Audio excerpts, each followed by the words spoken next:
So in central vein stenosis, I mean, for others who are remaining, I have a doubt to ask. See, recently I came across a patient who showed very high venous pressures during dialysis. So my technician warned me that this person might have a central vein stenosis. But absolutely there was no edema of the hand and nothing outside. Only thing is he had noticed very high venous pressures. So I went ahead doing a fistula angiogram, and there was nothing in the arm. And yes.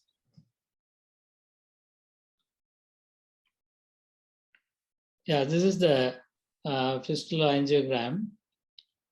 And you see that there is nothing in the arm. It was, free flowing outflow. And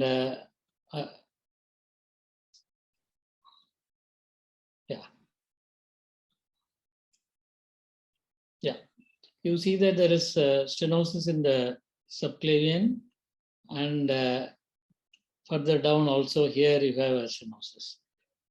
But absolutely there was no swelling of the hand or anything in the patient. Only the technician had noticed the high venous pressure. Now what do? Do you intervene here? You can see the amount of stenosis and only venous hypertension. Should you intervene here or wait till they develop swelling of the arm? Because while trying to read about it, I found that premature intervention can make it more prone for restenosis and more problems. So I wanted opinion from the audience. I would intervene. You have an indication. Venous pressures are high. If this continues, either you can clot or you'll have a lot of recirculation.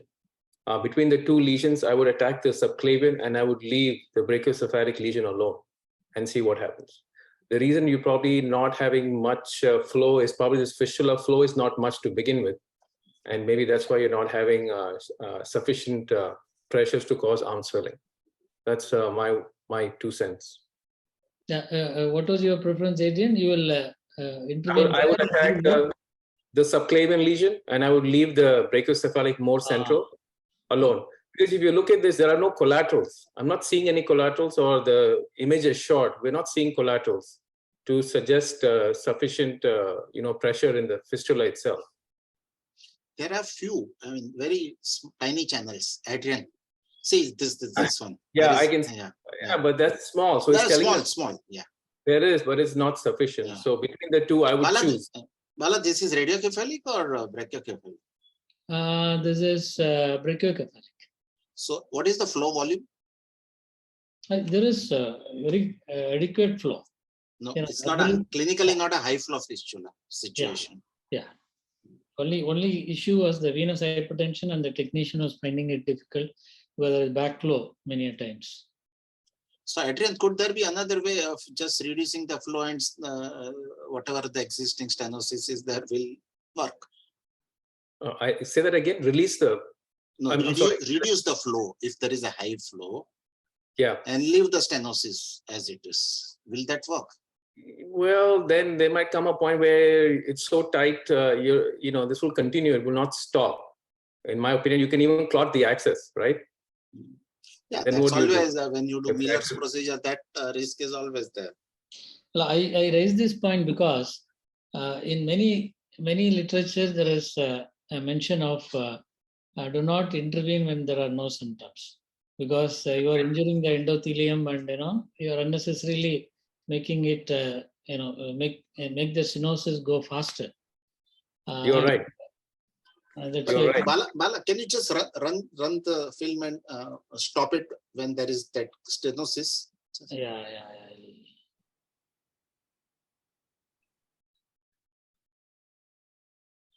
Stop. Yeah. This appears to be what, 70% stenosis? Oh, this is easily, I would have said 80, but 80, okay. Yeah, 80. Yeah. 80, okay, granted. So, compared to the other one, which may not be even 50%, 40% maybe.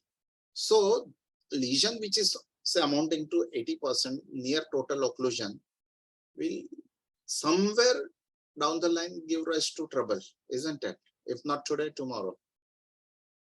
Yeah, that's my feeling. And you have an indication. You don't need to have arm swelling, right? High venous pressure is an indication. Yeah. What Because there's a about the form of- bleeding after removal of needles? They have not really complained. Maybe it is taking longer. Or unless they put the Velcro belts and patient goes off, so nobody knows how Yeah. long is the bleeding. Yeah. So, and about Adrian's suggestion that you tackle one and leave the other, what is your take? Yeah, same. Just tackle this 80% and don't touch the other one. The right brachiocephalic lesion can be left alone. And I do only balloon, right? Yes. Yes. Do balloon first time, comes back, use DCB second time. After that, say your We'll see. prayer. Yeah. Okay. Okay, that helps, I think.